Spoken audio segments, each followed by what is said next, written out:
తెలంగాణ రాష్ట్ర DGP Jitender, police commissioner CV Anand, senior police అధికారుల నేతృత్వంలో విచారణ జరపాలని ఎన్హెచ్ఆర్సీ ఆదేశాలిచ్చింది. రాష్ట్ర మానవ హక్కుల కమిషన్ కు చైర్పర్సన్, మెంబర్స్ లేనందున ప్రముఖ న్యాయవాది రామారావు ఇమ్మనేని దాఖలు చేసినటువంటి పిటిషన్ తామే విచారణకు స్వీకరించామని తెలిపింది. తమ ఆదేశం మేరకు చేపట్టిన చర్యలపై 4 వారాల్లోగా నివేదిక ఇవ్వాలని DGP Jitender, police commissioner CV ఆనంద్లను ఆదేశించింది.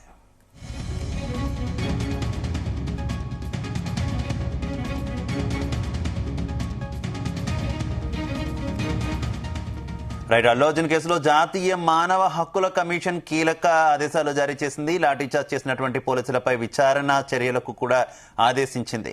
ఇక ఈ విషయానికి సంబంధించి మరింత సమాచారం మా క్రైమ్ బ్యూరో చీఫ్ రవితేజ అందిస్తారు.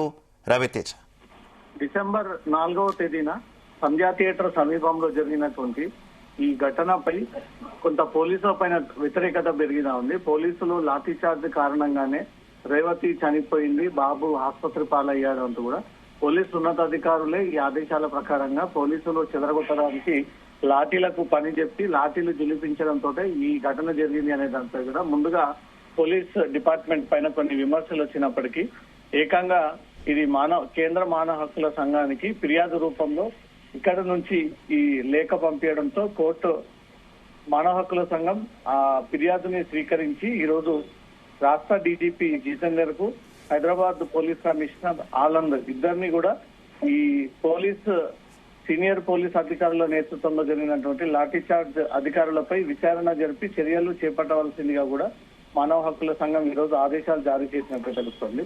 రాష్ట్ర మానవ హక్కుల కమిషన్ కు చైర్పర్సన్, మెంబర్స్ లేనందున ప్రముఖ న్యాయవాది రామారావు ఇమినేని దాఖలు చేసిన పిటిషన్ తమే విచారణకు స్వీకరించామంటూ కూడా ఎన్హెచ్ఆర్సీ ఈ విషయాన్ని వెల్లడించినట్టుగా తెలుస్తోంది.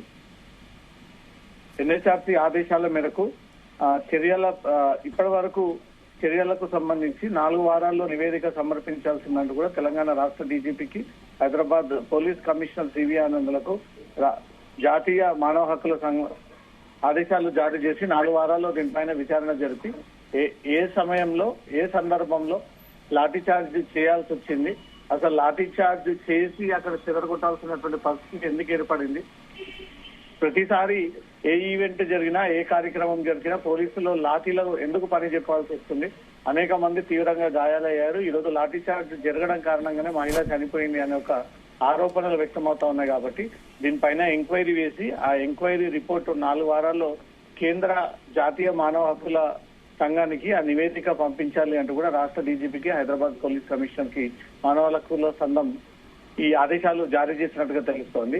ఇప్పటికే పోలీసుల పైన తీవ్ర విమర్శలు రావడము, పోలీసులు నిజంగానే పబ్లిక్ ని చెదరగొట్టడానికి అక్కడ లాఠీలకు పని చెప్పినటువంటి పరిస్థితి అక్కడ రిలీజ్ చేసినటువంటి ఫుటేజ్ లో కూడా కనపడింది.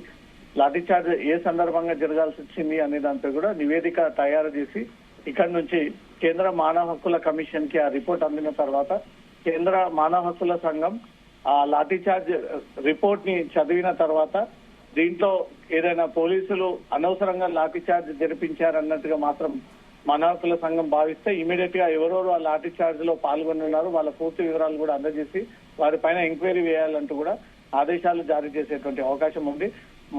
మానవ హక్కులని ఉల్లంఘించే విధంగా మానవులకు స్వేచ్ఛ ఉంది, ఎక్కడైనా ఏ వైపునైనా వారు వెళ్ళొచ్చు, ఏ ఈవెంట్ అయినా పాల్గొనొచ్చు, వారి స్వేచ్ఛను హరించే విధంగా పోలీసులు ఎందుకింత అత్యుత్సాహం వివరించారంటూ మాత్రం మానవ హక్కుల సంఘం ఈ విషయాన్ని పరిగణలోకి తీసుకుని వారు ఇచ్చేటువంటి రిపోర్టు బట్టి ఫర్దర్ గా పోలీసుల పైన యాక్షన్ విషయంలో ఎన్హెచ్ఆర్సీ త్వరలో ఆదేశాలు కూడా జారీ చేసేటువంటి అవకాశం ఉంది.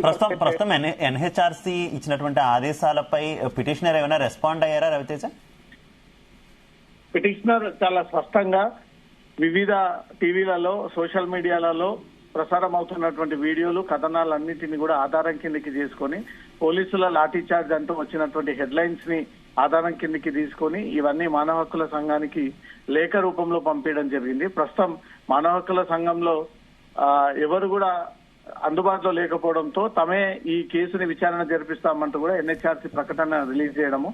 ఏం జరగబోతా ఉంది, పుష్ప 2 ప్రీ రిలీజ్ ఈవెంట్ సందర్భంగా, బెనిఫిట్ షో సందర్భంగా నెక్స్ట్ మానవ హక్కుల సంఘం ఏదైనా సీరియస్ చర్యలు తీసుకుంటే ఎవరి మీద చర్యలు తీసుకుంటుంది అనేది ఉత్కంఠ నెలకొంది. సీనియర్ అధికారుల నేతృత్వంలోనే ఈ దాడి జరిగింది అనే దానిపై కూడా ఇప్పటికే మానవ హక్కుల సంఘానికి పిటిషన్ దాఖలు చేయడం జరిగింది. ఈ పిటిషన్ ని కోర్టు ఎన్హెచ్ఆర్సీ పరిగణలోకి తీసుకుంది కాబట్టి ఎన్హెచ్ఆర్సీ వారు ఇచ్చేటువంటి నివేదికను బట్టి ఫర్దర్ గా పోలీసుల పైన యాక్షన్ ఉండేటువంటి అవకాశం ఉంది. శివ. Okay, thank you.